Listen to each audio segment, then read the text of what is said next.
Thank you all for joining us this morning to explore the topic of how to design ethical AI systems for military applications. My name is Paul Scherz, and I'm an associate professor of moral theology and ethics here at the School of Theology and Religious Studies at Catholic University. Much of my research focuses on technology ethics, especially in relation to biotechnology, medicine, and genetics. So if you find me using many examples from medicine in this conference, that's the reason. So I'm going to be introducing the speakers this morning, and my colleague Jonathan Escanes will take over for the afternoon session. So right now we're entering into an introductory session, kind of welcome you all here. And our provost, Aaron Dominguez, is going to start us off this morning. He took over as the provost here after serving as dean of our School of Arts and Sciences. He's also an ordinary professor of physics. His undergraduate degrees were received from Whitman College and Caltech. He has a PhD in physics from UC San Diego, and he was a postdoctoral researcher at Lawrence Berkeley National Laboratory. He's held numerous leadership positions in major scientific institutions, including the L3, CDF, and CMS particle physics experiment at the CERN laboratory in Switzerland and Fermi Lab in Chicago. He sits on several advisory boards, including QuarkNet, and is the author of more than 1,100 papers in experimental high-energy physics and instrumentation. More importantly for our present conversation, I know from my personal experience from cooperating with him on other initiatives at the university that he's deeply committed to exploring the relationship between religion, ethics, science, and technology. He truly recognizes that these are not contradictory pursuits, but ones that we must integrate. So thank you, Provost Dominguez, for joining us today. Thank you, Paul, and welcome everybody. Welcome virtually to this very, very timely conference hosted by Leidos and our own Catholic University of America.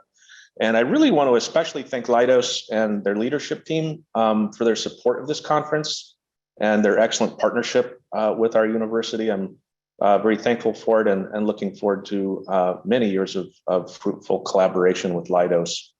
Let me also thank all of the speakers, the excellent speakers who've contributed, will contribute to this conference. I'm very much looking forward to today's events, and I've carved out a good portion of my day so that I can listen in. I'm very much looking forward to it.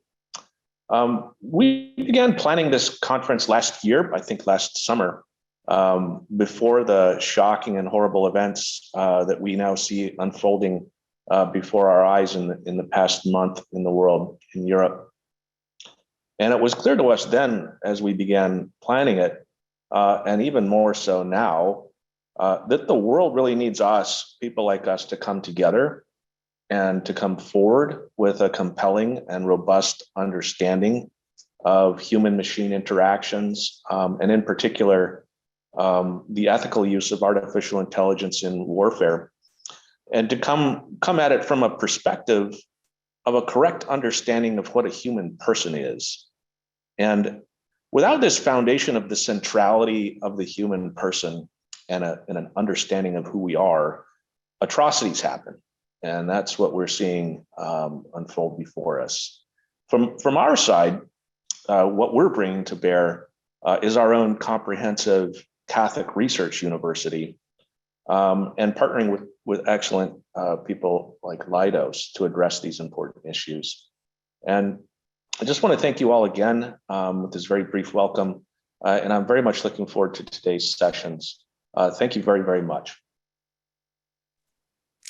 Thank you. Thank you for welcoming everybody today. Our next speaker in this session is going to be Ron Keesing. He's been partnering with us very closely on kind of discussing what are these kinds of important issues that are arising.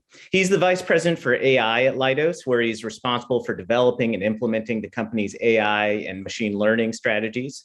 And he leads the Leidos AI Accelerator, which is a team of top data scientists, AI researchers, and solution architects that are addressing the most challenging problems in AI. He's been conducting and directing R&D in these technologies for over 25 years in areas like forecasting complex events like cyber threats, all the way to discovering new potential cancer treatments. He's a Leidos Technical Fellow and has authored papers and patents in a lot of fields of AI. And he serves in an advisory capacity for a lot of external organizations like the Center for New American Security. His current research is focusing on AI trust and ethics. He's a deeply insightful and creative thinker on the ethics of these topics, as I learned in our conversations in preparing for the conference. So I'm looking forward to his thoughts on these problems, both now and throughout the day. So, Ron. Thank you so much for the introduction, Paul, and for all the outstanding work you've done in organizing today's conference. I'd also like to thank Catholic University and the Institute for Human Ecology, who've been wonderful in hosting this event, and Provost Dominguez.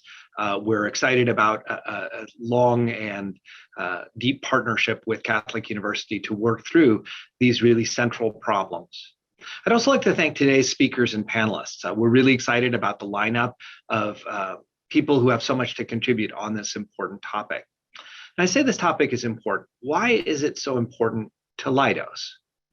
Well, for the last decade, we've been building AI to address many of our nation's most important challenges, from keeping air transportation secure, to improving the timeliness and quality of healthcare being delivered to veterans, to creating the first generation of autonomous surface vessels for the US Navy. Our core lesson distilled from this experience is the importance of building trusted AI. That is, AI that both engenders trust from humans, from system owners to end users to the affected public, and is worthy of that trust. As a corollary, we believe that creating AI that behaves in ways humans see as ethical, perhaps even virtuous, is critical to building trust in AI. More broadly, we're passionate about this issue of virtuous AI because we believe it's crucial to our nation and the world. We're at an inflection point where the United States and our allies have the opportunity to define how AI should be applied in military settings, including both ethical standards and frameworks that should be used. But it's an inflection point because given the speed at which the world of AI is moving, if we don't provide clear and decisive leadership around AI ethics, we leave a vacuum that would be filled by those who do not share our values and our commitments to human freedom, dignity, and autonomy. Nothing illustrates this more clearly than the current conflict in Ukraine. According to Secretary of State Antony Blinken, since launching his unprovoked and unjust war of choice, Russian President Vladimir Putin has unleashed unrelenting violence that has caused death and destruction across Ukraine. Yet in addition to leading to terrible suffering, this conflict also serves to highlight the transformative role that AI plays on modern battlefields. Autonomous drones and loitering munitions have been the decisive weapons of the Ukraine conflict, threatening to render traditional weapons platforms like armored vehicles and manned aircraft obsolete. Yet even as this war rages on, there is no clear consensus at home or abroad about how ethics should be applied to the design and development of military AI. Today's conference is an exciting opportunity to advance that conversation and to work toward developing a new consensus founded on a more expansive conception of AI ethics that includes not only prescriptive rules, but also like virtue. Before diving into virtue ethics and its role in AI, I'd like to talk briefly about the most common conversations I often hear around AI ethics. They often begin with examples drawn from popular culture, like HAL 9000 from 2001: A Space Odyssey, or Skynet from the Terminator series. The conversation takes the form of, how will we prevent our AI from turning into HAL or Skynet? Another, more subtle and informed conversation draws on the known limitations of modern AI systems built using machine learning. How will we make sure our AI system doesn't deny mortgage loans based on race or gender, or in a more military context, how can we be sure our AI system doesn't mistake a school bus for a tank? These are important questions, but they're often asked in an incomplete or misleading way that fails to consider the real world in which AI systems are increasingly embedded. AI based on machine learning often exhibits bias precisely because the data we have to train them reflect human bias that occurs in the real world. Mortgage decisions have not always been made in an equitable manner. Historically, in military operations, 50% of casualties have been non-combatants. In Ukraine, the most charitable interpretation is that school buses are being mistaken for tanks, while a more cynical view is that non-combatants are actively being targeted. perhaps we should be asking not only whether AI could ever make these types of errors, but also whether we can develop AI systems that make these outcomes significantly less likely. In other words, can the effective design and use of military AI lead to more virtuous outcomes? You'll notice that word virtue again. It shows up as well in the title of our conference, Virtue in the Loop, and it's chosen with intention. Before discussing virtue, I'd like to take a brief tour into alternative ethical frameworks of deontology and consequentialism. While widely popular ethical theories, both deontology and consequentialism face significant challenges when applied to AI.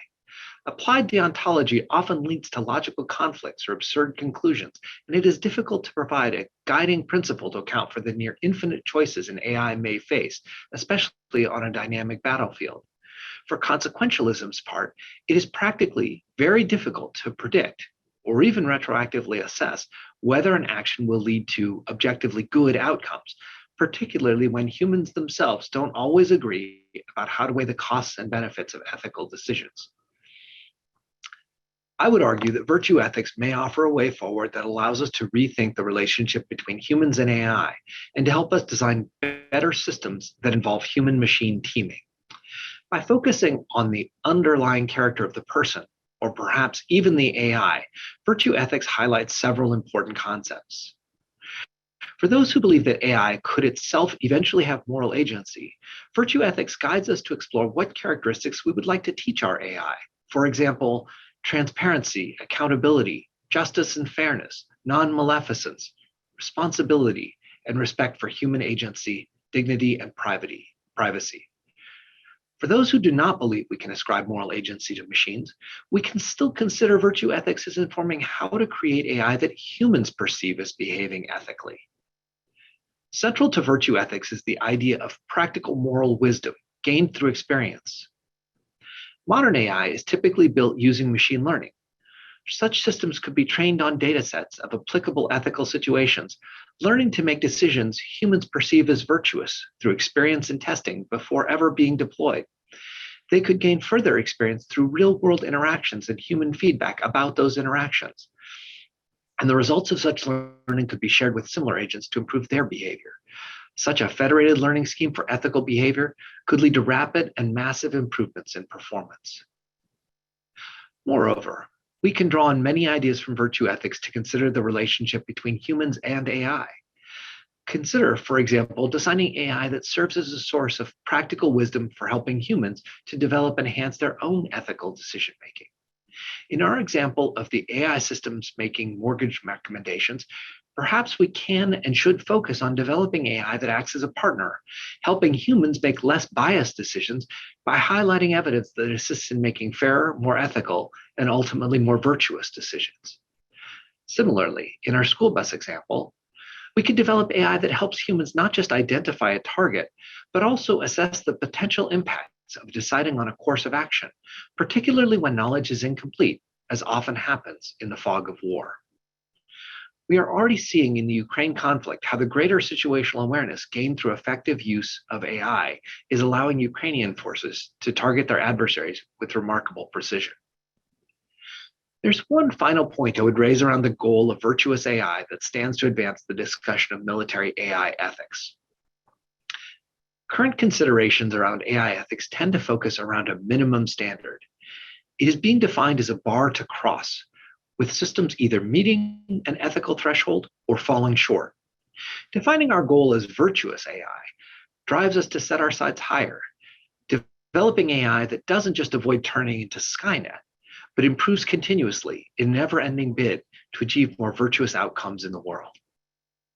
So to our conference participants, I ask you to consider whether a reframing of AI ethics that includes the concept of virtue can serve to move the field forward, helping to forge a consensus that we can share with friends and allies, and also can serve as an alternative to some of the more cynical approaches currently being advanced. By putting virtue in the loop, we may be able to provide a much needed and more complete ethical foundation for the design, development, and use of military AI. Thank you. Thank you, Ron, for your thoughts, and to Leidos for the support of this conference. It's been wonderful to work with your team. Thank you, Provost Dominguez, again for your welcome and your ongoing engagement with this endeavor. And thanks to the IHE for the Institute for Human Ecology for their support in running this conference. And again, finally, thank you to all the participants in the audience for joining us to discuss this important topic. So the goal of my few introductory remarks is to provide you with an overview of some of the ethical concepts that inspired the approach we're taking to our topic today. I'm going to be building on some of Ron's remarks that he just gave. As AI takes an ever more central role in many different areas of our lives, governments, companies, and scholars are struggling to find an appropriate ethic to guide its development and use. Despite at least 10 years of intense work on applied AI ethics, we're still very much at an early stage in determining how to morally implement these technologies. An inflection point, as Ron just said. While there is general agreement on some broad values, such as a rejection of unjust bias or a need for transparency, there's really no consensus about even the basic framework of how we should go about ensuring that day-to-day activities with AI proceed ethically. Part of the disagreement is due to the speed of the development of AI, which is constantly throwing up new concerns, new applications, new problems. But there are also more basic questions of ethical method at play, the questions of deontology, of virtue, of consequentialism. The most prominent approach for constructing an ethics of AI appeals to principles or guidelines. There's a proliferation of dozens of sets of principles for AI, with every organization seemingly developing their own. However, a framework of principles, while necessary, right, you need some guidelines and boundaries, is limited. Guidelines can serve important purposes in constraining the worst abuse of a technology, Skynet, but they are limited in how well they can affect day-to-day operations. Rules can help to train intuitions, mark the outer boundaries of allowable action, and provide norms for legal judgment, but they are never enough to guide particular action. Rules have to be applied to a specific situation and in all its peculiarity and particularity. And that requires prudent judgment, practical wisdom. Moral agents need to discern, given the specificity and uncertainty of a particular context, which rule to apply and how, and have the proper dispositions to implement them. At their worst, ethics based merely on rules can actually impede good action. You know, there's the cynical kind of form of action, like the rules that are just bare minimal. But there are also ways in which a focus on rules can just lead to a purely procedural ethic that doesn't really solve the ethical questions we're wrestling with. For example, sometimes I hear calls for an AI ethics that will do for AI what bioethics, which is now based on an ethics of principles, has done for medicine. Now, this is my wheelhouse, so these people should be careful what they wish for. If we take the state of medicine as an example, we find a system that is swallowing ever larger amounts of GDP with disappointing effectiveness, massive disparities in outcome between groups, and low levels of patient satisfaction and alarming rates of practitioner burnout. Medical ethics didn't cause these problems. Principles didn't cause these problems, but it hasn't effectively addressed them. It took what many perceive as a wrong term because it did not pay careful attention to the situations of doctors and patients in the clinics and the qualities necessary for good medicine, for excellent medicine, for achieving the ends that we all want. Instead, it focused on a few principles or procedural solutions, but with little agreement as to how to translate those principles into the concrete situation. Without substantive solutions, without a kind of substantive agreement on what we want to achieve in a particular situation, medical ethics led to mountains of paperwork documenting accountability that satisfies no one. So these are some of the reasons why a growing group of scholars and practitioners are turning to virtue as an approach to AI ethics. And this is what we're building on here at this conference. This turn to virtue is a natural development for those of us at Catholic University, where we teach a tradition of ethics stretching back to classical Greece that draws on 2,500 years of reflection on virtue. A virtue is a stable disposition to act well. It's a habit or a character trait in the individual that aims at good action. The original Greek word for virtue, arete, meant excellence, a character trait that leads a person to excel. And that's really what we want out of AI, morally and technically excellent performance. Virtues contribute to this excellent performance. For example, warfighters require the virtue of courage to confront the dangers of the battlefield, the virtue of self-control for ongoing training, and perceptual dispositions for reading the context of a battle. Virtues also lead to morally excellent action. The virtue of prudence helps one discern whether a person is a non-combatant, and the virtue of patience overcomes the passion of anger that tempts one to immoral acts. In a profession, it's difficult to separate technical and moral aspects of excellence. To take an example from medicine, there's no point in going to a doctor who lacks the diligence to stay up to date on the literature and perfect his medical technique. Yet a doctor is just as much a failure if patients refuse to follow her technically proficient recommendations because of a lack of empathy. Poorly performing AI will not do well. A poorly implementation of AI will not do well, but neither will one that leads to immoral outcomes. Because of the importance of character in all action, moral rules need to be supplemented by an ethical analysis and training for how an agent should act in a particular context. In other words, a training in virtue. Now, many militaries have invested much time and money in shaping the character of warfighters so that they do have the proper dispositions to fight well in both the technical and the moral sense. Indeed, warfare has always been a paradigmatic theater for virtues, with ancient authors illustrating virtue through military examples. Even when philosophers and theologians transformed the virtuous ideal away from the heroic warrior towards contemplatives and saints, they still use the language and imagery of combat, although against one's passions or the world, the flesh, and the devil, rather than armed adversaries. Now, while virtues are usually discussed in terms of individual character, they are also deeply social. Character is formed through education, mentorship, and communal practices. For example, good leadership can elevate everyone's skills and abilities. On the other hand, institutional pressures can undermine virtue, putting roadblocks in the way of every good action. Institutions and social settings shape character for good or ill. And this is where AI comes in, since the technologies that we use every day and that shape our institutions also affect our character traits. And as Ron mentioned, our institutions also affect AI and how well it performs, given the history of bias and things like that. Now, AI applications can certainly contribute to excellent performance.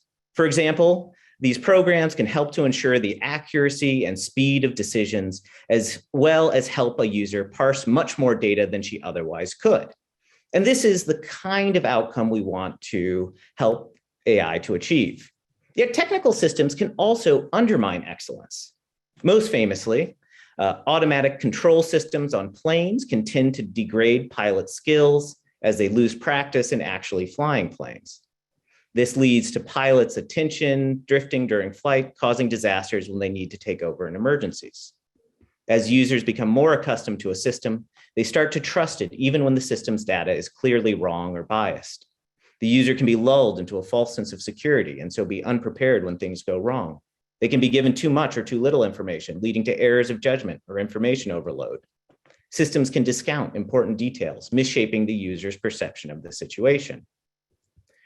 These features of AI ethics suggest that we should pay close attention to the human-machine system, how humans and AI systems interact as a primary locus of ethical analysis. How do particular AI applications affect the dispositions of their users? Do they allow for excellent action? Can they be designed to foster virtue or at least not cause vice? How can we train people to interact with these systems well to lead to excellent outcomes? So a virtue ethic would analyze any use of AI, but by first examining the context of its use, by distinguishing the salient ethical demands of that context. This will differ in relation to distinct areas where AI is deployed, which is the need for technical experts to engage in this kind of reflection. Second, we must decide what character traits, what virtues are necessary for excellent action in this context. There are general martial virtues, but specific contexts demand specific strengths of character. Finally, we should discern what program designs promote or degrade those virtues, and what alterations might better enable virtuous action. By attending to these facts, we might be able to design virtuous systems, or at least identify areas in which AI should not be used because of its effect on character and action, or AI designs that should not be used. This is the form of AI ethics that several of the scholars here at Catholic University and at this conference are attempting to develop.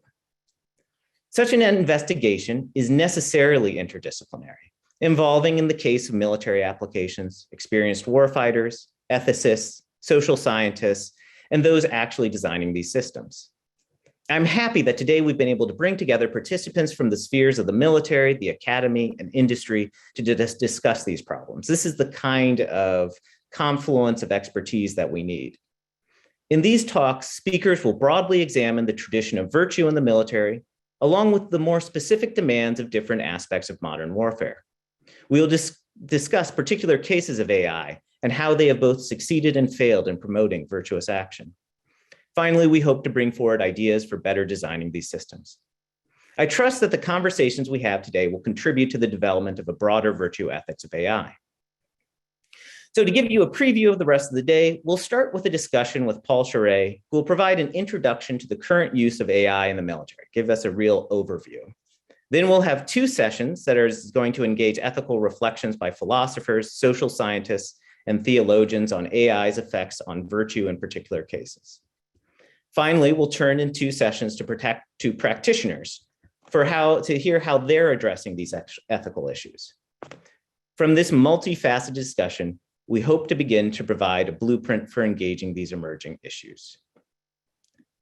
Okay, with that, I'd like to turn to our first session, our keynote discussion here.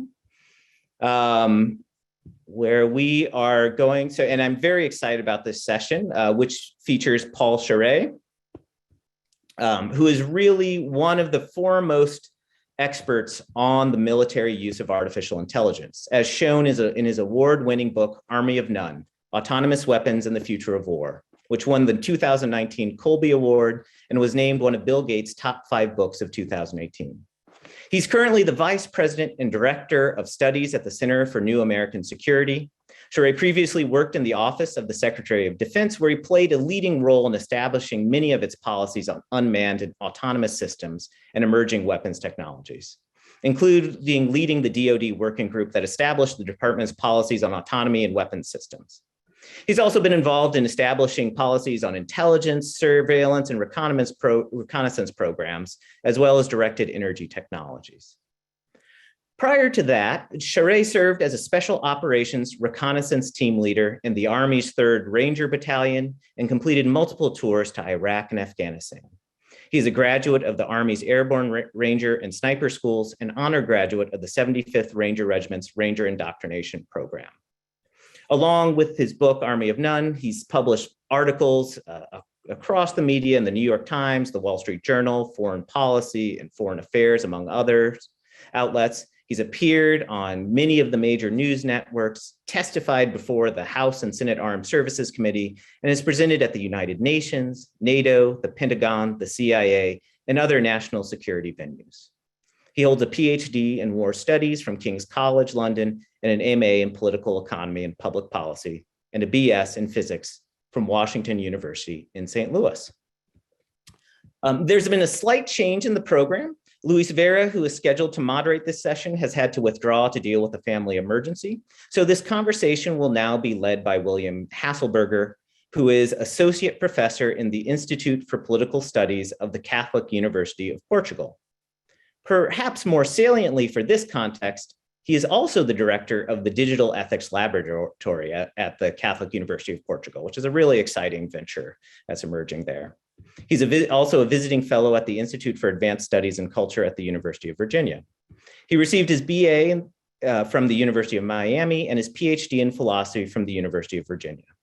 He researches several areas, including moral philosophy, artificial intelligence and technology ethics, and the philosophy of mind, action, and human intelligence. He's published widely in journals such as Social Research, the European Journal of Philosophy, and Culture, Medicine, and Psychiatry. So during the course of this session, I encourage everyone in the audience to submit questions using the Q&A function of Zoom. Towards the end of the session, there will be a time to focus on the audience questions, but please submit them throughout. I'm looking forward to a very engaging conversation here. Thank you. Thank you very much, Paul. It's really a very happy accident that I've been asked to step in here, and I'm actually thrilled to do this. I've read things by Paul Scherz, and this is it's really a happy accident. I'm very, very honored to step in. Well, thank you both. Good to be here. Thanks, Paul, for the introduction. I'm very excited for the discussion. Thanks. So I've got some just a couple questions just to start the discussion off from, perhaps to start it it's kind of at a ground level in a way. So back in 2017, Vladimir Putin, talking about autonomous weapons and artificial intelligence in the military, said, quote, "Whoever leads in this sphere will rule the world," end quote. Talking a bit like a Bond villain there. But I wonder if you could tell us a little bit about, how AI is being used concretely in the military now, as opposed to sort of medium-term or long-term projections. How is it really being used now? And what kind of tasks and functions are being delegated to machine intelligence? That sounds great. Yeah, great question. Well, I'm very excited to be part of this discussion today. I'm very excited to talk about some of these issues and ethical issues in particular. I will say that, as I've worked on these issues, I've certainly, over time, come to appreciate the ethical issues more and more, and that they are, I think, some of the most interesting and complicated and kind of thorny and interesting issues to discuss. So looking forward to diving into it. In terms of where we are with artificial intelligence in the military, I want to maybe differentiate between two kinds of AI, two eras in the field of AI. The field of AI has been around for decades, and a lot of traditional artificial intelligence programming has been through rule-based systems, what are often called expert systems, or sometimes good old-fashioned AI, where essentially a group of experts in a technical area sit down with programmers and come up with a set of rules for behavior for how we want a machine to operate under some given conditions. A great example of this is a commercial airline autopilot. It's a rule-based system, has a set of rules that have been created over a period of decades between aerospace engineers and pilots for when the aircraft is in a certain position, a certain altitude and airspeed, and we're getting certain information coming in from the sensors. This is the action you want the airplane to perform. Now, those systems can obviously do very well in certain situations. Commercial airliners and autopilots have contributed greatly to the improvement of safety over time in commercial airline operations. There are some challenges that still come with that, as Paul had talked about in his introduction, about things like de-skilling of human operators, but those can be very beneficial. And the US military and other militaries around the world have been operating very complex rule-based systems like this for decades.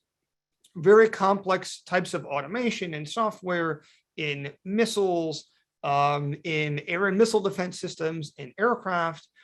New aircraft like a Joint Strike Fighter have quite a bit of software and onboard automation that can help control the flight characteristics of the aircraft, help process information, and do other kinds of functions. Now, there's now a big, huge revolution in artificial intelligence since 2012 that's gaining a lot of interest and attention, that's driven by machine learning, which is a totally different paradigm for creating intelligent machines. So in machine learning, rather than come up with this set of handcrafted rules by human experts, instead, a machine is trained on data. And machine learns to identify patterns in the data, and then that guides machine performance. This is how facial recognition systems work. So rather than putting a set of rules that say, okay, this is the rules that identify what a person looks like, instead, the machine is basically trained on hundreds of images of different people And then, hundreds of, like, per person, ideally, actually, you need these very robust data sets, a total of, millions potentially of images, to then identify what different people look like, particularly in different, lighting conditions or angles, to make the system more robust. And that has, shown tremendous amounts of effectiveness in terms of building machines that can do tasks like image classification, process data. Militaries are interested in things like machine learning for predictive maintenance. So there's a lot of areas where machine learning is very valuable. People are able to build language models that can generate artificial text or analyze language, for example, that are very effective using machine learning by taking gigabytes, in some cases hundreds of gigabytes of text, and plugging it into these machine learning systems in ways that are much more capable than, say, a rule-based system that tries to write down the rules of language. Now, militaries are pretty far behind the commercial sector and way behind the cutting edge of artificial intelligence research in terms of adopting machine learning. There's been efforts underway for the past 5 years inside the US military to adopt a lot of the developments we've seen in machine learning and import some of this technology into the defense space. But the machine learning revolution is really being driven by sort of a commercial tech sector that's outside of the defense community. It's not being driven by traditional defense companies, and predominantly it's coming from the Googles and Microsofts and Amazon of the world, as well as a pretty vibrant AI startup community. And so that's a big challenge for the military as they try to import this technology and then use it. There are also other hurdles, things like you need to have data effectively. You need to have your data house in order to use this. And that's been a big challenge in adopting this technology. So there have been some, I'd say we're at the place we have some kind of one-off prototypes that have been demonstrated in the military context for things like predictive maintenance, image processing, business process automation. But there's still quite a ways to go in terms of adopting some of the newer machine learning technologies. Great, that's very, very helpful.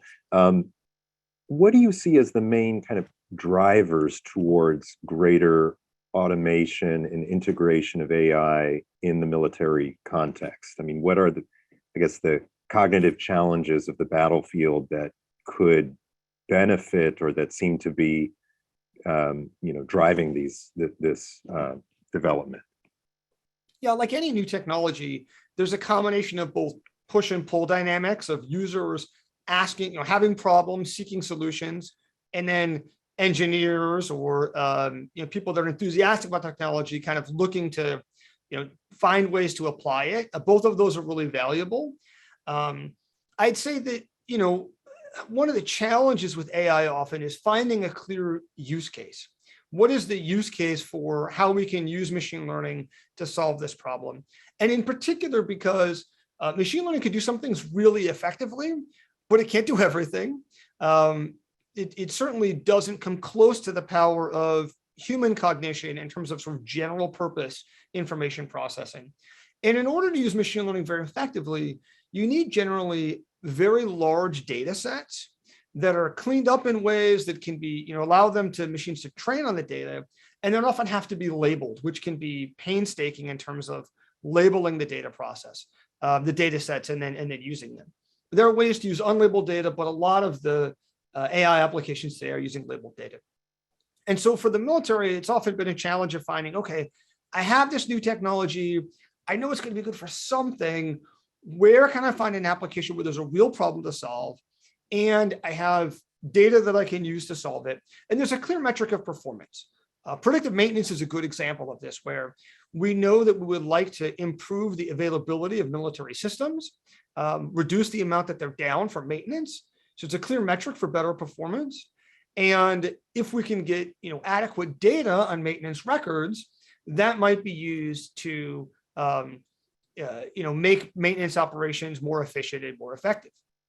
One of the first applications that the military has gone to is processing imagery. So the military has tremendous amounts of imagery from drones and from satellites and other sources that's just too much for humans to process and to analyze and understand. The military collects hundreds of thousands of hours of full motion video every year from drones alone. And so that's an area that the military's turned to right off the bat, where there's a known problem. We have all this imagery and we can't process it. We know that AI is very good under the right conditions at processing imagery. So how do we put those two together? That's what Project Maven had done, one of the DoD's kind of first AI projects. And then DoD's continued to capitalize on that since then. But then, one of the challenges with any new technology is how do you actually use it to transform operations? So how do you go beyond having some AI image classifier that's now identifying objects in a video feed or in a satellite image, to now using it to actually change your intelligence analysis operations so that you're speeding up, analysis, that you're giving people better information, that you're reading sort of better understanding about the environment. And that's an area that's going to continue to be a challenge to figure out. Like any new technology, how do we not just use it, but how do we find ways to then transform our operations to take advantage of that? One question perhaps we can come back to, it has to do specifically with machine learning and concerns about unintelligibility of, or what to do in cases where a machine learning system is giving a certain command or a certain prediction or certain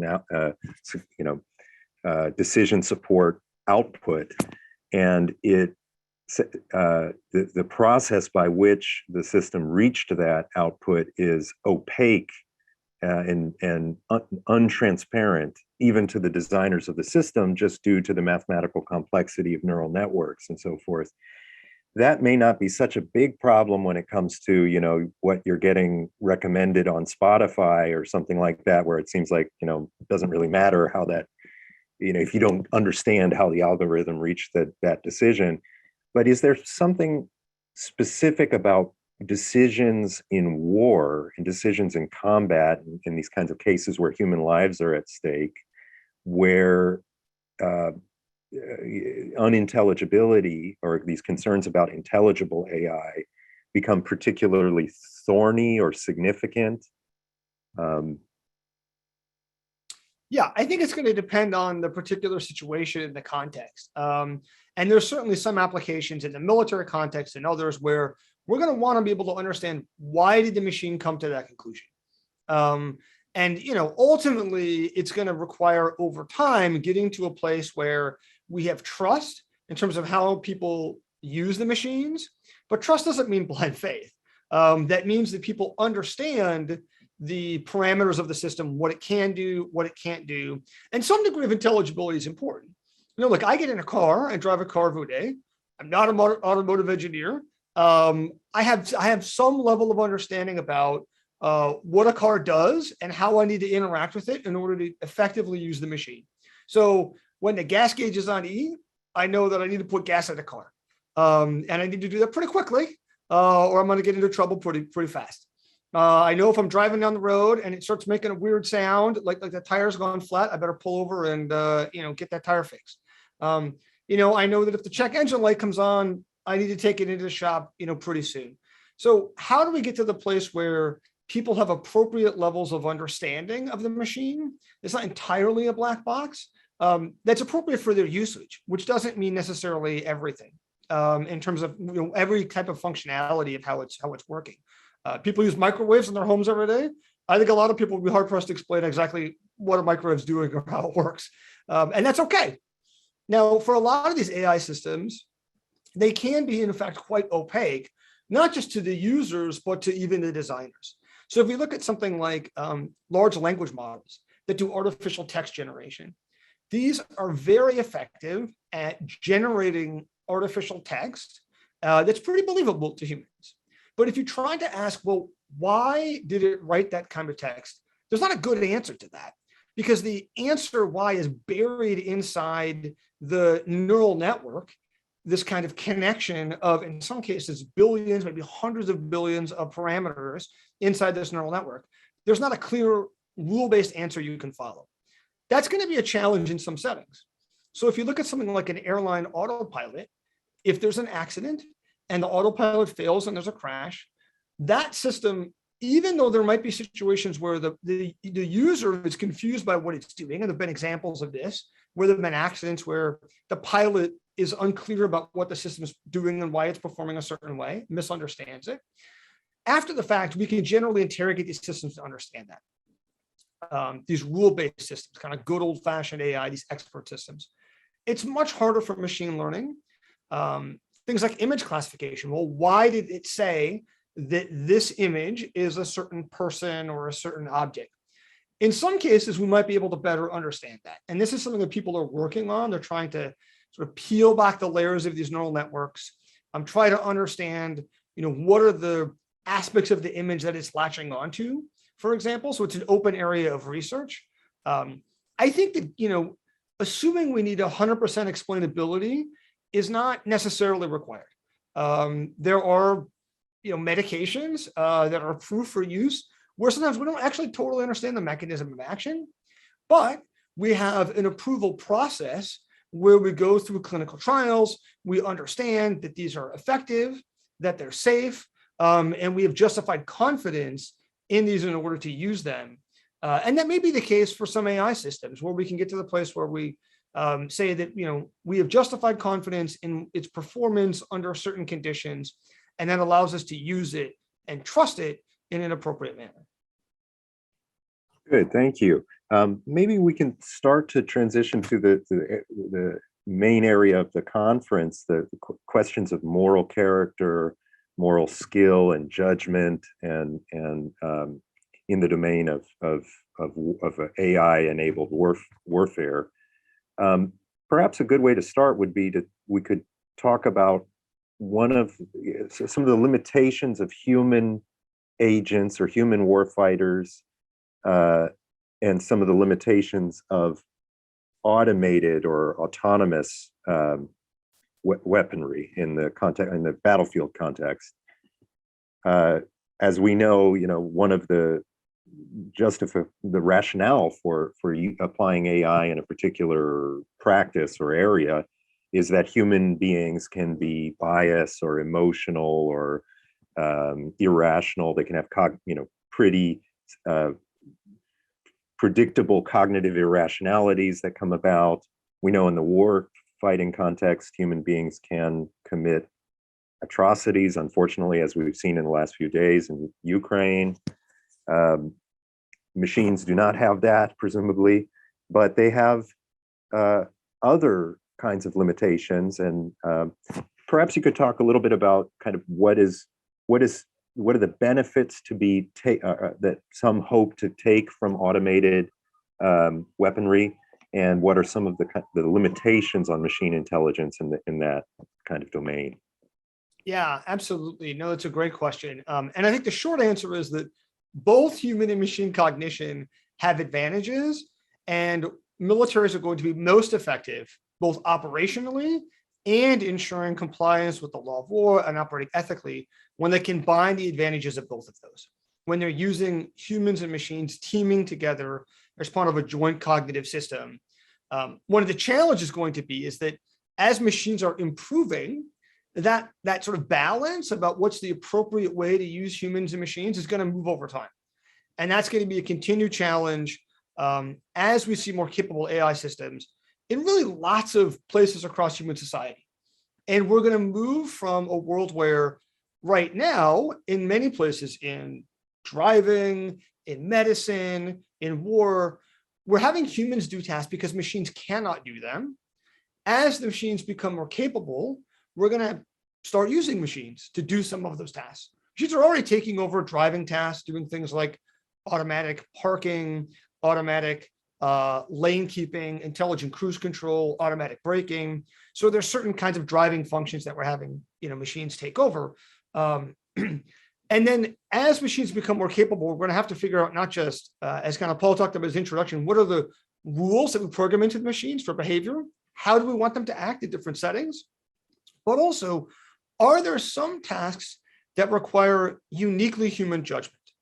Not because the machines cannot do them, because machines should not do them. And there's something that humans bring to the table that we think we want to still retain a hold of, whether it's from a virtue standpoint. We think it's important for us to be making these kinds of decisions, or there's an outcome that we think is important to keep under consideration. There may be a variety of reasons. So let me talk a little bit about kind of in your question about autonomous weapons, what humans and machines are capable of today, acknowledging that this line's going to move over time, but at least what you could do today. So let's imagine a very simple situation. We're looking at a person in a combat zone, trying to identify, are they a lawful enemy combatant? So I want to strip away some of the complexities around things like proportionality that are like really important and pretty thorny for machines, but just, applying with the principle of distinction, here's a person, are they a combatant or not? So are there ways we could use machines to help with that? Well, let's say the person's holding an object. We want to know, what is the object in their hands? Is that a rifle or is that a rake or something else? That's the kind of thing that machines could absolutely help with. If we have some kind of sensor that's collecting information, we absolutely, if we have a big enough data set of people holding different kinds of objects, we could train a machine learning system, an image classifier, to identify different objects in people's hands under different kinds of conditions. And we can, at least in the right conditions, with the right data set, achieve performance that beats humans on benchmark tests. We've seen machines beat humans on benchmark tests for image classification for quite some time now. That's well over 5 years old. And so we know in the right conditions we do that. Now, we need sufficient data. That needs to be right. It needs to be robust under a variety of conditions. So that needs to account for different lighting, different angles, different weather conditions. But in principle, that's achievable. So we can have this machine learning system and it can correctly identify that's a human and that person's holding a rifle. Or this person, they're not holding a rifle, they're holding a rake or something else. Now, there's a trickier question there, which is that person a combatant? Well, that's not the same thing, right? There might be people that are holding rifles in war zones that are not combatants. They might be a person defending their property from robbers or thieves or something else. They may not necessarily be a combatant. Or they could be a combatant that's been rendered hors de combat. They're injured, they're incapacitated, they're laying on the ground, there's a rifle in their arms right next to them, but they're no longer actually fighting, and it would not be lawful to attack them, right? So there might be a variety of conditions under which someone could have this weapon on them or near them and still not be a combatant. Or they could be a friendly combatant, of course, or they could be a combatant and it may be lawful to strike them, but it may not be a good tactical decision at the time, right? Because perhaps your forces are, operating in a stealthy fashion and you don't want to give away the element of surprise. It's the point person walking down a trail and you want to wait until, the bulk of the element is in the middle of the kill zone in an ambush in order to initiate the ambush. It could be a variety of different situations where it is lawful, but we still don't want to attack. Those are all things that machines do terrible at. Machines don't have the ability to sort of see the broader context and apply what you might think of as judgment to the situation. And so that's a place where human cognition is going to be required, at least for the foreseeable future. And so the challenge, therefore, is going to be how do we blend both of those? How do we use the machines where they're going to be effective without giving up the things that humans are good at and the things that humans bring to the table?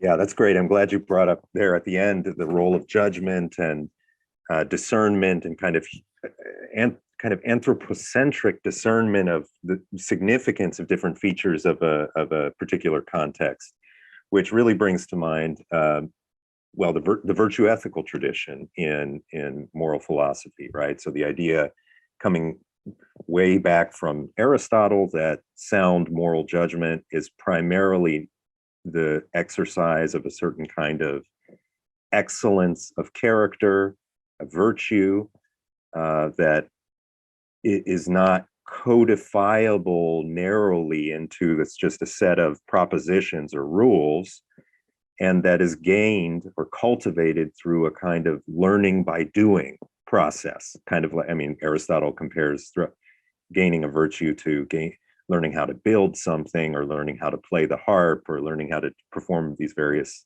skills. How does the automation of warfighting shift the character of kind of soldiers or warfighters? And could we run the risk of a kind of moral de-skilling in a war context? And if so, what should we do to ensure that people don't lose those kinds of situational sensibilities and sensitivities that you were describing? Yeah, that's such a great question. And now we're getting to the really tricky issues here. And I think these are really fascinating ones. So I think it's certainly a risk. And there's a question then about how do we want to use this technology appropriately? I'll make a comparison first to the physical space. So we've seen a transition over the course of centuries in increasing physical distance between combatants. So there was once upon a time a point where people fought hand to hand in combat. And as we've seen weapons evolve from the English longbow to cannons to intercontinental ballistic missiles and stealth bombers, we've seen this increased physical distance in combat. When I look at things like drone operations today, they're very much sort of the next phase in that continuity. And I don't see actually personally a huge sort of qualitative shift in terms of the way that humans are interacting. Now, I think what we're likely to see over time that automation can start to introduce is increased cognitive distance in terms of the way people are interacting with actually killing on the battlefield. Now, some of that has already been underway for some time because there's a relationship between physical and cognitive distance. There's a big difference cognitively between someone fighting hand to hand and acknowledging the reality of what you're doing and the fact that you're killing another human being with, for example, the kinds of aerial bombing campaigns that we saw in World War II that killed tremendous numbers of people, including civilians, but there's more physical distance and more cognitive distance, right? You're not looking a person in the eyes, you're looking down a bomb site, looking at buildings or bridges or a city. And so there's a little more cognitive distance there. So that's, I think, one thing that's worth already acknowledging, but automation can continue to create more of that kind of cognitive separation over time. So what does that do from kind of an ethical standpoint? One, I think it's worth just acknowledging where we are today, which is that I think we don't want to hold up some perhaps naive or distorted vision of the way that this is being conducted in warfare today or has historically been done. Right, which is to say that it's simply not the case that every time a life is taken in war and a soldier kills an enemy combatant, that person is taking a moment to pause and think about the gravity of human life and what they're doing and the consequences. And that's not a lot of killing in war is not like that. It's very industrialized. It's very much mass killing, and there's a lot of dehumanization that goes on. And I think we shouldn't. Furthermore, kind of when we think about this cognitive separation, the sort of logical extension of this argument is that there was some golden age where people looked each other in the eye and fought hand to hand and killed each other like civilized people. And that's not really true that necessarily that was a more moral or ethical way to conduct wars. And in fact, we see in current conflicts, when there are situations where people are still fighting hand to hand using things like edge weapons. Oftentimes we see tremendous amounts of atrocities and civilian casualties. Places like Cambodia and the Khmer Rouge in Rwanda. It's not necessarily like an ethical ideal to hold up about warfare. So I do want to acknowledge some of that reality. But one of the things that I think this kind of technology raises is what happens when people are even more removed and we have more offloading of more responsibility to the machine. And what does that mean for the warfighter? What does that mean for the military and for the society that's conducting these kind of wars? So, if we had a war where no one felt responsible for killing, people said, I'm not doing the killing in war. These machines are doing the killing. I'm just launching the machines. What would that say about us as a society? What would it say about that military? I think that's a really interesting question, in part because there's a cost associated with that moral burden, right?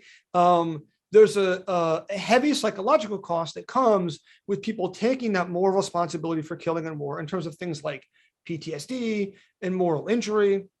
And it is certainly unfair in society and unjust that we, as a democratic society, make a decision as a nation that we're all responsible for to go to war. And then there's a very small segment of society that actually has to bear that moral burden. And there's a cost associated with that, right? So from a sort of utilitarian perspective, if we could say, look, let's take away the moral suffering that people feel, right, afterwards. And we're going to say, they're not going to have to feel that there's no moral burden. That might be better, right? You're eliminating that, particularly if the machines could do it effectively. Now, one might ask, on the other hand, do we see a change in conduct in war if that's a result? Would we see more killing in war, less restraint if no one felt responsible for it?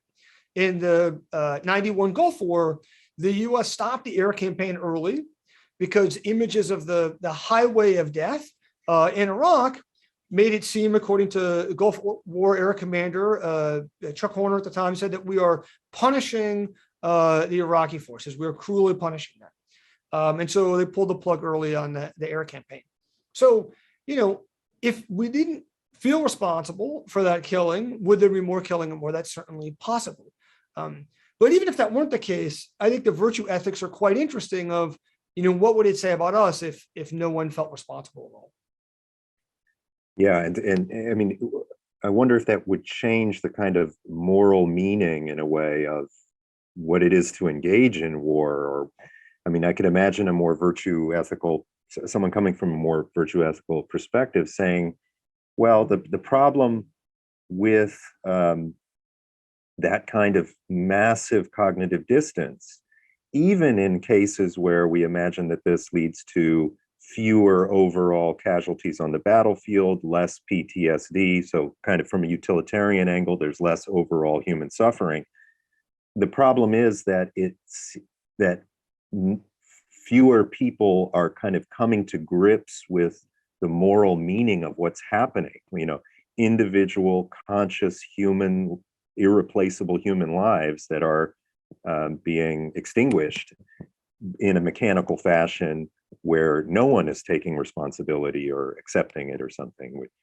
Would you say that would be kind of one of the concerns? Absolutely. And I think that's the debate, that's the issue, that's the tension that is quite interesting. And I don't think there are easy answers to.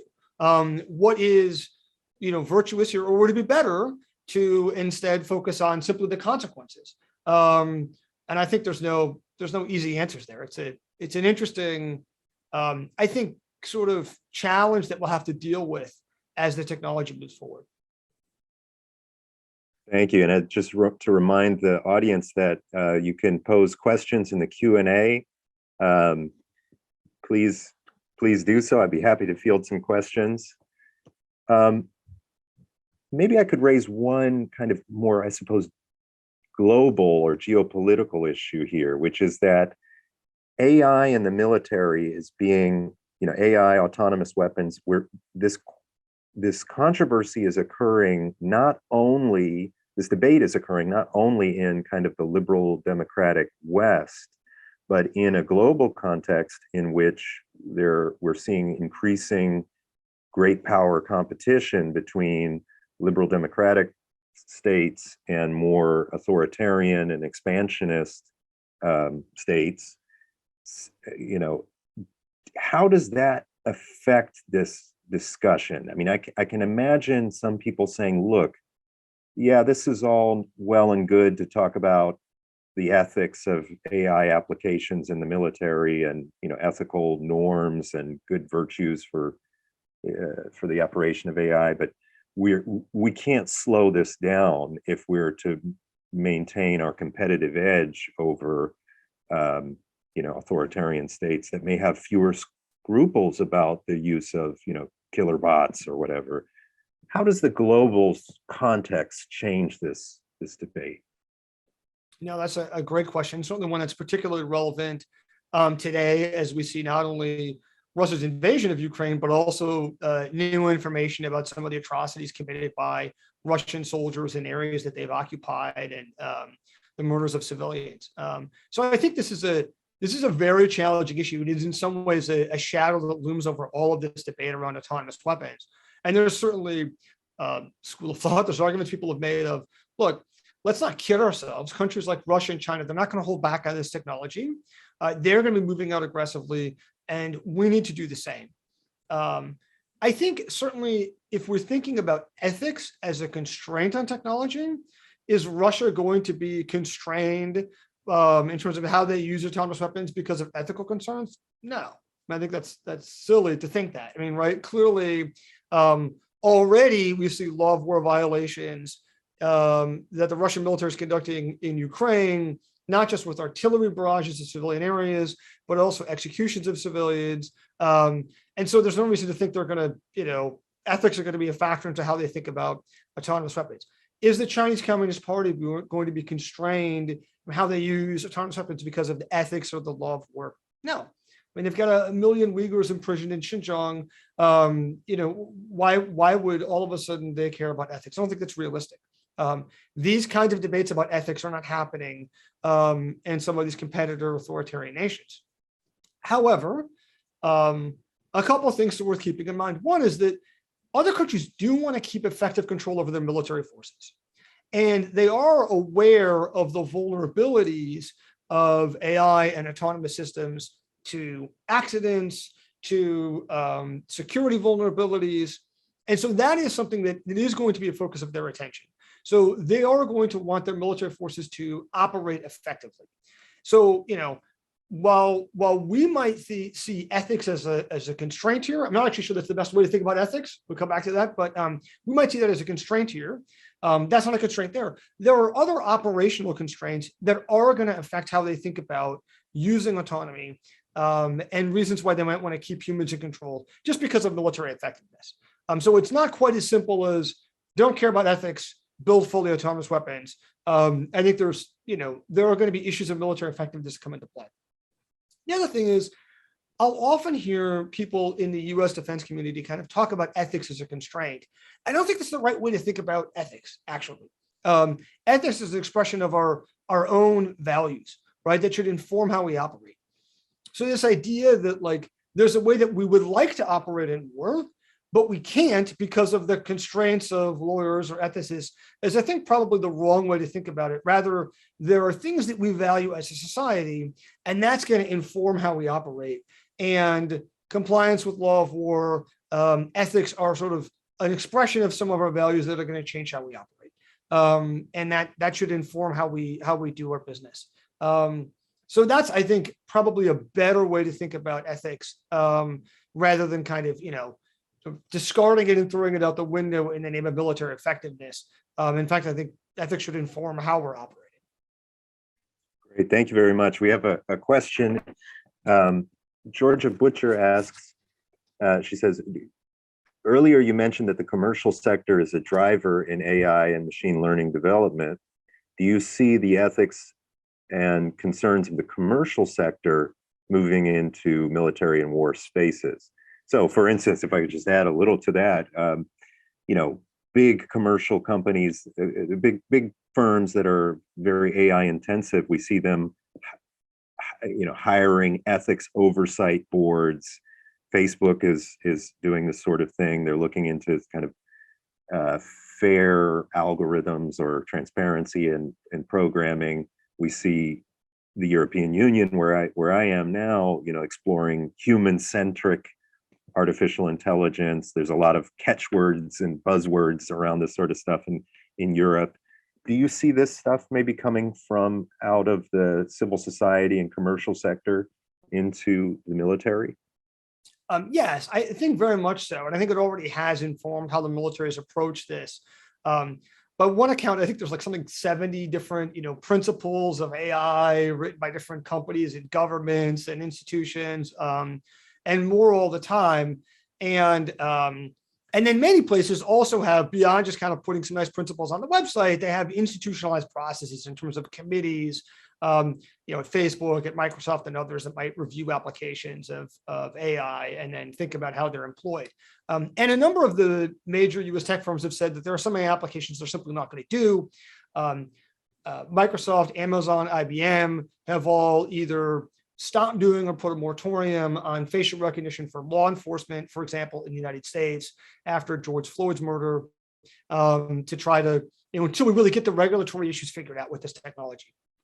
I think we saw a huge awakening in the defense community to these sensitivities after Google stopped its work in Project Maven, after they didn't continue their work on that, because of a sort of grassroots outcry among Google employees about Google working with the military on some kind of military application of AI. Now, there's a number of factors that led to that, part of which is that neither Google nor the military really explained very effectively what Maven was doing. And a lot of the objections that people had didn't match up to what Maven was actually doing, but the secrecy here didn't really help the Defense Department. But one of the things that we saw the DoD do after that was, I think, well, they didn't, respond to that incident itself in a super great fashion. The DoD basically just went into silent mode. It didn't say anything, which is maybe not the best approach. Afterwards, the Defense Innovation Board launched this huge effort to engage with the AI community, going out to places like Carnegie Mellon and Stanford and other places to engage them, to take insights from the AI community, from the research community, try to better understand what their concerns would be. That led to the DoD's AI principles. And we've seen since then a whole host of activities inside the department at various levels to kind of put these principles into practice. There have been efforts coming out of Deputy Secretary Hicks's office in terms of institutionalizing AI, focus on AI safety, on test and evaluation, on building assured AI systems, improving AI assurance, efforts out of Defense Innovation Unit on some responsible AI guidance that was put out recently a few months ago to try to help convey how do we actually build trustworthy systems so that we can operate them effectively. So I think that the defense community has certainly responded to some of these concerns. And I think we've actually seen it have an effect, where we've seen major US tech companies, not just the defense primes, but also companies that don't necessarily normally work with the defense community, stand up and say they want to work with the US government, they want to work with the DoD, including Google, right? Coming back into the mix more recently and saying that they're going to work with the DoD and working with DoD in some projects. And I think, when it comes to some of the big contracts the DoD has tried to do, like the JEDI cloud computing contract, the problem wasn't the companies weren't going to work with the DoD. It's probably the companies were actually suing about who got to win the contract, right? And so, you have major companies like Microsoft, Amazon, Google, Oracle, all interested in working with the Defense Department. So I think the DoD has done actually a pretty reasonable job of responding to those concerns and addressing them. And we've seen a vibrant startup community as well. A whole host of AI startups that are particularly oriented at the Defense Department as their kind of customer, Endural, Primer, Percipient, Spark Cognition, Shield AI, Heron Systems, and others that actually applied intuition, that want to they have AI technology, crowd AI, but there's a whole host of them that are seeking out the DoD as a customer. So up until now, we've mostly focused on sort of autonomous weapons and AI on the battlefield, kind of tactical applications of AI in those kinds of battlefield scenarios, which I think is one of the main focus. But what ways is AI being used in a kind of perhaps larger, more strategic kind of setting? So, we know that military decision makers love war games, they love running these simulations and so forth. To what extent could AI be used for kind of broader strategic decision making, intelligence assessment, risk assessment, that kind of thing? And what risks would that bring? And how would we kind of maintain the right kind of moral agency, moral responsibility, virtuous judgment in a more strategic kind of context?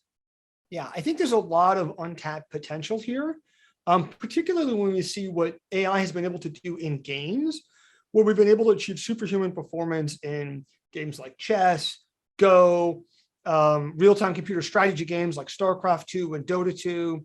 And we've seen not just the ability of AI agents in these games to outperform humans, but also to actually fight differently. And that is the kind of thing that has potentially huge competitive advantages for the US military for transforming how we think about strategy and warfare. So, what are the kinds of things that AIs could do in this kind of space? Well, one of the things that they could do is they can explore a greater trade space of possibilities.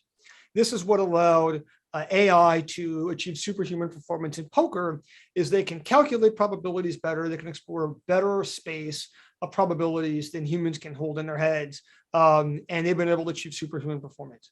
Now, could that be used in gaming environments, in things like war games? Absolutely.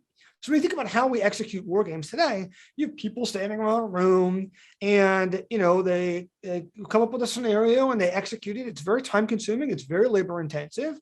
And if we want to make it a little more robust, we might do a couple iterations of the game where we change the scenario, we change the participants. But, doing 3 iterations is quite a lot when you're talking about an all day or maybe a multi-day game. It's very time consuming. Using AI systems, we could run millions of iterations under different kinds of scenarios, and we could explore a much wider trade space of possibilities. And we've seen in a variety of games that AI agents are able to do things like look holistically at the board, the sort of space of actions, better than humans can. They can do this in chess, they can do this in Go, they can do this in computer games like Dota 2. We've seen them be able to do long-term planning, in many cases better than humans. They certainly do this in chess and Go, where they'll make moves that then several moves down the line pay off in big ways. They can sort of do better coordinated actions among different kinds of coordinated attacks on different parts of the game space, or among different kinds of agents in team playing games. They can certainly have faster reaction times. They can find ways to execute more finely calibrated strategic reasoning. So in some cases, this can look like very aggressive action. These agents often exhibit sort of superhuman levels of aggressiveness in chess play, in their attacks, in terms of how AlphaZero attacks when it's playing chess, but also in other kinds of games, like in computer games. Humans competing against these agents will often say that the agent is pressuring them, it's putting constant pressure in terms of how they're playing in ways that the humans don't, right? So humans might let off after a period of time because they're limited by the limits of human cognition and emotion, and then they focus their attention elsewhere. The agents don't do that. We've seen in poker, though, huge swings in how they're playing. So huge swings in betting based on what's strategic at the time, in ways that humans aren't capable of sort of these wild swings in pots, in betting sizes. And in other areas, we've seen the ability for AI agents to play very conservatively. So they're not always aggressive. They basically play very strategically, if you will, very cold-blooded, you might say. That in Go, for example, AlphaGo is trained to optimize the probability of winning. So it's not trained to maximize the spread between it and its human incumbent. It's not trained to sort of run up the score and win by a large margin. It's trained to optimize the probability of success. So what we've seen is that once it reaches a key threshold where it thinks it's going to win, it actually will play super conservatively to not make a mistake. So this kind of superhuman strategic rationality is another area of opportunity. So I think there's a lot of places where AI agents have demonstrated performance across a variety of gaming settings that might have advantages in warfare. As just maybe a final question, and to come back to the topic of moral character and virtue and judgment and responsibility in these contexts, I can't help but think of the example of Stanislav Petrov, who was this Russian missile commander, or someone who was manning the defense, strategic defense systems of the Soviet Union in the early 1980s, and received an errant, we now know in retrospect, errant warning that the Americans were launching an attack and that they needed to immediately have a devastating counterattack. And he had the hunch that something was wrong. And thankfully, thanks to him, we didn't have a World War III kind of nuclear Holocaust scenario. And he didn't, he questioned the machine. So that makes me think that perhaps a certain kind of character to use the machine effectively, but also a capacity to think critically and question kind of computer decision making. What other kind of virtues or character traits do you think will be most important to train people with for the kind of computerized battlefields of the future? Yeah, no, that's a great question. It is a stark reminder, the Petrov incident is a stark reminder of the importance of human judgment and cognition, where there was this human, Stanislav Petrov, who was able to say, like, yeah, the machine's giving me this information, but I don't trust it. It doesn't make sense to me. And one of the key things for him was that the launch system, the Soviet early warning detection system, was reporting a launch of 5 ICBMs from the United States against the Soviet Union. So it was reporting that the US had started nuclear war and there were 5 missiles inbound. And he had, of course, only a few minutes to respond and to report this to superiors. And that didn't make sense to him why the US would launch only 5 missiles. Like, if you were going to launch a surprise nuclear attack, you launch all the missiles to wipe out the Soviet missiles in their silos before they could be launched. So it sort of didn't he said he had a funny feeling in his gut that it didn't make sense. And he confirmed with early warning radar operators that the missiles weren't coming over the horizon. And he reported that it was malfunction. So that kind of broader understanding of context of, does this make sense? Machines don't have the ability to do that. Huge limitation of machines today. They only know what they've been trained to do. And that's going to be a big problem, a big limitation. I'll give one example of this limitation that has come up in some of the work that was really, really striking. There was an incident a couple of years ago at DARPA where they were training a machine learning system to identify humans walking. And they took it out to the range for a week. They had Marines walking up and down this urban training site, recording them walking, collecting the data. They built this AI system to identify humans walking. Then they said on the last day of training, well, we're going to now flip this, and we're going to have the Marines try to defeat this AI system. So they parked the robot in the middle of the street. They said, okay, now your job is to get all the way to the robot, starting from 300 yards away, and approach this robot and touch it without being detected. And 8 Marines, all of them made it, all by using different tactics. So one of them somersaulted the whole way. Machine wasn't trained to identify somersaulting. It was only trained to identify walking, didn't see it, totally blind to that kind of activity. Another person hid under a cardboard box, right? Like Bugs Bunny, just sneaking up on it. And a human would totally identify this and be like, all right, that's funny, but let's see what you're doing there. Machine didn't know that, doesn't have any context to understand cardboard box. What does that mean? Cardboard box not supposed to move, must be a human underneath it. Another person stripped branches off a tree, covered himself in branches, and then approached the machine that way, undetected.